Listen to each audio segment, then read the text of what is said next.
Alright guys, welcome back to my YouTube channel. My name is Sam.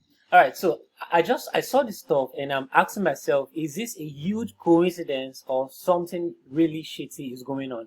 Now, this is Microsoft's patent registration number or publication number, and it has 666.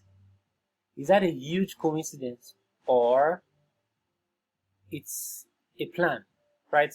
So this is the patent. Just in case you've not read about it, I'll drop a link in the description so you guys can check it out.